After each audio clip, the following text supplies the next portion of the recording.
It's 1991.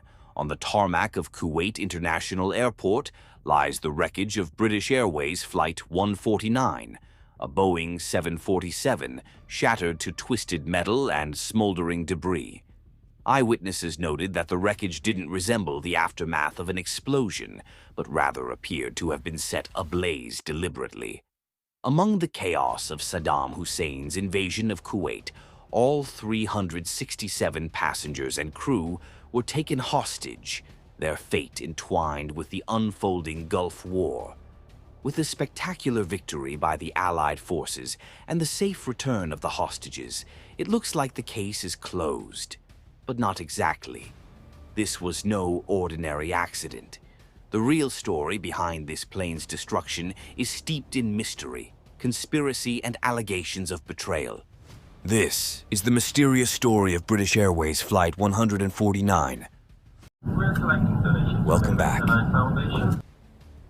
Earlier, on August 1st, 1990, Flight 149 departed from London on a routine journey to Kuala Lumpur, with a planned stop in Kuwait City. Among the 367 passengers on board were Deborah and George Saloom, who were seated in first class. They, like the other passengers, were unaware that their journey was about to take a perilous turn. When the plane landed in Kuwait on August 2nd, 1990, Deborah and other passengers noticed an unusual event. A man with a British accent, dressed in casual attire, boarded the aircraft. Suddenly, a group of 9 men, who had been seated as passengers, stood up. Their military appearance, fit, muscular, and with crew cuts, was hard to ignore. The officer in plain clothes with a British accent addressed them, saying, "You're late. You're really late." As the other passengers sat in confusion, the group of young men made their way to the front of the plane and quietly disembarked. Unaware to the passengers, Iraq's dictator Saddam Hussein had begun his invasion of Kuwait. As Iraqi forces seized the airport, chaos erupted. The passengers and crew were rounded up and taken hostage, becoming pawns in Saddam's brutal strategy. The prisoners were then transferred to detention centers in cities like Basra and Baghdad. Spread across key locations in Iraq, they were used as human shields to prevent Allied forces from launching attacks. For months, the hostages endured horrifying conditions, including starvation and mock executions. Back in the UK, questions quickly emerged. Why had Flight 149 landed in Kuwait when other planes were warned to stay away?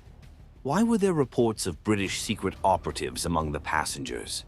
Investigative journalist and author of The Secret History of Flight 149, Stephen Davis later alleged that the British government deliberately sacrificed Flight 149, using it as a Trojan horse to smuggle special operatives into Kuwait ahead of the invasion.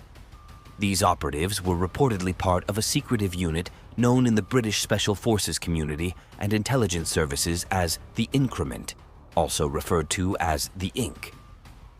This unit is rumored to have a literal license to kill, meaning its members are authorized to carry out high-risk operations, including assassinations or targeted killings, without the usual legal constraints.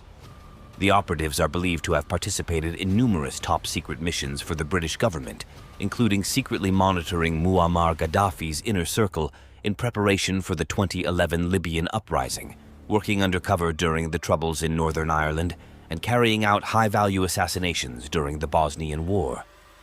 Davis believes that the wreckage of Flight 149 serves as a crucial clue, suggesting the aircraft was used as a pawn in a covert operation. He finds it highly suspicious that the British government failed to warn the flight crew about the Iraqi invasion, especially since other countries took steps to alert their planes. What we now know is that approximately 3 hours before Flight 149 landed in Kuwait, Iraqi troops had crossed the border and begun their invasion. A Defense Intelligence Agency, DIA, flash message distributed to all agencies, including NATO, had been sent out hours earlier, ensuring all Allied forces were informed. Meanwhile, Kuwaiti air traffic control was turning away other incoming aircraft, which could have served as a warning to Flight 149. According to Davis, the British government could have easily alerted the flight, but chose not to, deliberately landing it in a war zone to insert a secret team onto the ground. He claims the government has consistently lied about this matter. He suggested that the U.S. Air Force, acting on British orders, bombed the aircraft to eliminate any evidence of the covert mission. Former Army Ranger sniper Nick Irving shares a perspective that aligns with the Trojan horse theory. He believes that the original plan was to insert the Increment team into Kuwait ahead of the invasion.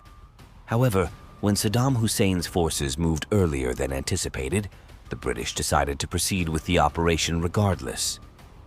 Drawing from his experience in the special operations community, Irving notes that flying in on a commercial jet, having special privileges, and discreetly deboarding the aircraft all point to the hallmarks of a covert operation. According to Irving, the team's mission was likely to gather intelligence and scout potential enemy locations, particularly those involving high-ranking individuals within Saddam Hussein's army and government, who could later be targeted or bombed. Ex-CIA officer Joseph Assad, however, isn't so sure. With extensive experience in the Middle East, Assad believes that Flight 149's landing in Kuwait was more a result of bureaucratic bungling than any covert operation. According to him, there were no clear obligations for the British Foreign Office or the embassy to alert the flight crew about a potential invasion, especially given the lack of clarity surrounding the situation. He describes the events as utter chaos, with no one fully understanding what was happening at the time. As for the mysterious 9 men, Assad argues that eyewitness accounts, especially in such traumatic situations, can become muddled. He questions how anyone could definitively know the men's true identities, or whether they were part of a covert mission, suggesting that if it were indeed an operation, those involved would have kept their identities concealed. And about the destruction of the airplane, Assad adds, Saddam's forces set Kuwait ablaze, and during this time it wasn't uncommon for Iraqis to destroy anything in their path. Their attitude was clear. We're going to destroy this. We're not going to allow them to leave. We're not going to let this aircraft take off. The British government has consistently denied these allegations, but just last year, Britain admitted to knowing about the invasion hours before Flight 149 landed.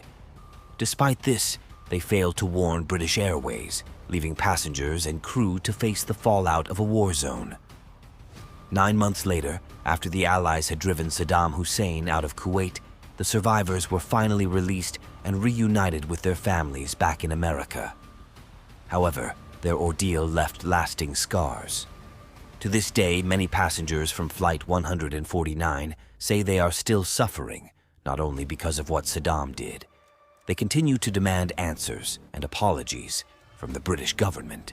The destruction of Flight 149 and the government's role in the events surrounding it remain one of the Gulf War's most enduring and controversial mysteries.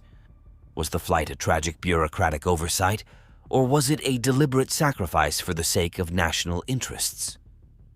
The big question remains, did the British government sacrifice a plane full of people to smuggle special operators into Kuwait?